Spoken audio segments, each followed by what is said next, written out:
Halo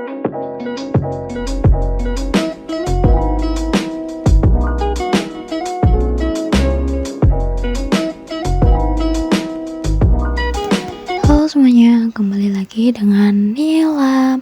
Oke, di sini aku akan membahas mengenai sistem perpajakan di negara Belgia. Sebelum kita lanjut ke materi, apa sih yang kalian ketahui tentang Belgia? Mungkin yang terlintas pertama kali ketika kita mendengar kata Belgia adalah coklat, waffle, atau sepak bola.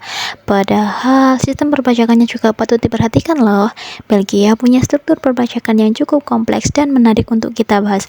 Apalagi kalau kita yang sedang belajar soal perpajakan. Belgia adalah sebuah negara kecil yang terletak di Eropa Barat dan berbatasan dengan Prancis, Belanda, dan Jerman. Negara ini dikenal sebagai pusat politik Eropa karena menjadi tempat kedudukan Uni Eropa dan NATO. Belgia memiliki bentuk pemerintahan monarki konstitusional dengan sistem pemerintahan federal yang membagi kekuasaan antara pemerintahan pusat dan pemerintah daerah. Nah, dalam video kali ini aku akan membahas bagaimana sistem perpajakan di Belgia itu bekerja, siapa saja yang dikenakan pajak, kemudian berapa besar tarifnya, dan reformasi pajak apa saja yang akan dilakukan oleh pemerintah Belgia. Langsung saja kita mulai dari struktur sistem perpajakan di Belgia. Sistem pajak di Belgia terbagi menjadi 3 level utama dan memiliki tugasnya masing-masing. Yang pertama ada pemerintah federal yang bertanggung jawab atas pajak penghasilan pribadi dan perusahaan. Kemudian yang kedua ada pemerintah regional yang mengatur pajak seperti pajak warisan, pajak kendaraan, dan pajak properti. Kemudian yang ketiga pemerintah komunal atau kota madya yang menambahkan pajak tambahan pada pajak penghasilan pribadi dalam bentuk pajak komunal. Adapun beberapa jenis pajak utama yang berlaku di Belgia, yang pertama ada pajak penghasilan pribadi atau personal income tax atau PIT. Komponennya meliputi pendapatan dari pekerjaan, kemudian pendapatan dari usaha pribadi, kemudian pendapatan dari properti, pendapatan dari modal, dan lain-lain. Selanjutnya yang kedua ada pajak penghasilan perusahaan. Komponennya meliputi laba kena pajak dari perusahaan lokal maupun cabang asing, kemudian keuntungan modal, lalu yang ketiga pengeluaran yang dapat dikurangkan dan keringanan pajak. Yang ketiga ada pajak bertambah nilai atau PPN. Komponennya meliputi PPN atas barang dan jasa yang dikonsumsi di Belgia, kemudian taraf standarnya 21%, taraf menengah 12%, dan taraf rendah 6%. Yang keempat ada pajak warisan dan hadiah. Komponennya meliputi warisan yang diterima setelah kematian seseorang, kemudian hadiah antar individu terutama dalam keluarga, kemudian tarif bervariasi berdasarkan hubungan antara pemberi dan penerima. Lalu yang terakhir ada aturan regional. Jenis pajak yang kelima yaitu pajak properti. Komponennya meliputi pajak tahunan atas properti tetap, kemudian pajak pendaftaran, pajak hipotek, dan pajak kapitalis nilai sewa. Kemudian jenis pajak yang terakhir yaitu pajak kendaraan. Komponennya meliputi pajak pendaftaran kendaraan, kemudian pajak tahunan atas kepemilikan kendaraan, tarif pajak tergantung pada jenis bahan bakar. Selanjutnya aku akan menjelaskan mengenai tarif pajak penghasilan pribadi di Belgia. Nah, jadi pajak penghasilan pribadi di Belgia ini dikenakan secara progresif, artinya tarif pajak meningkat sesuai dengan besarnya penghasilan.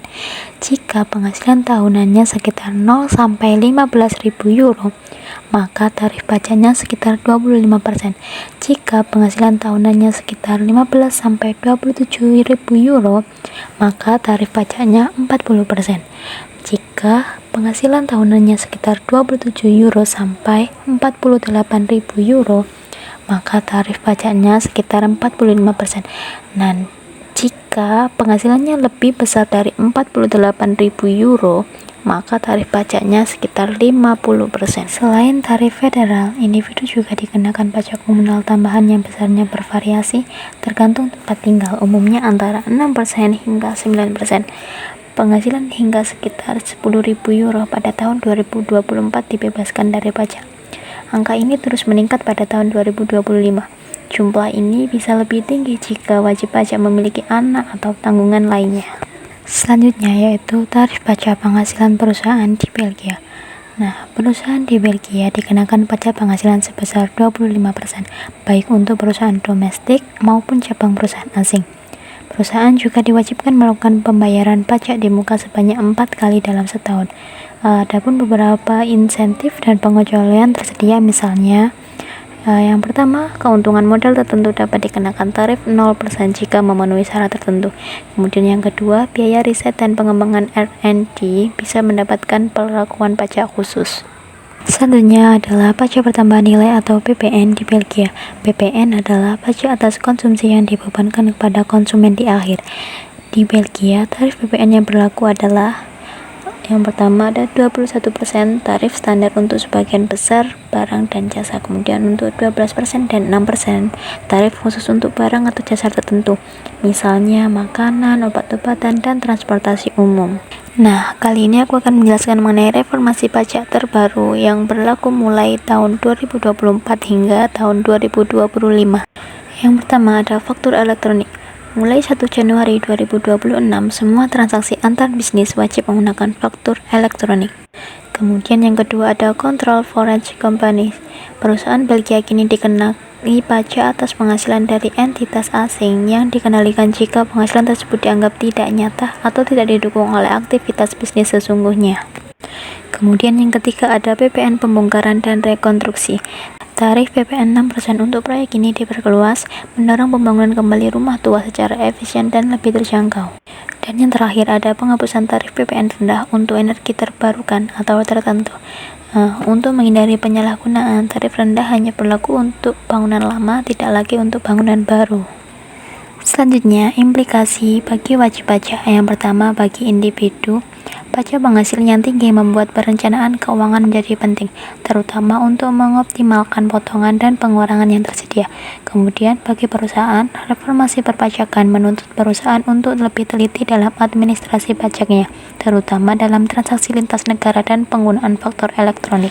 Kesimpulan dari materi kali ini yaitu sistem perpajakan Belgia sangat kompleks dengan tarif yang tinggi dan berbagai kewajiban yang berbeda di setiap tingkat pemerintahan.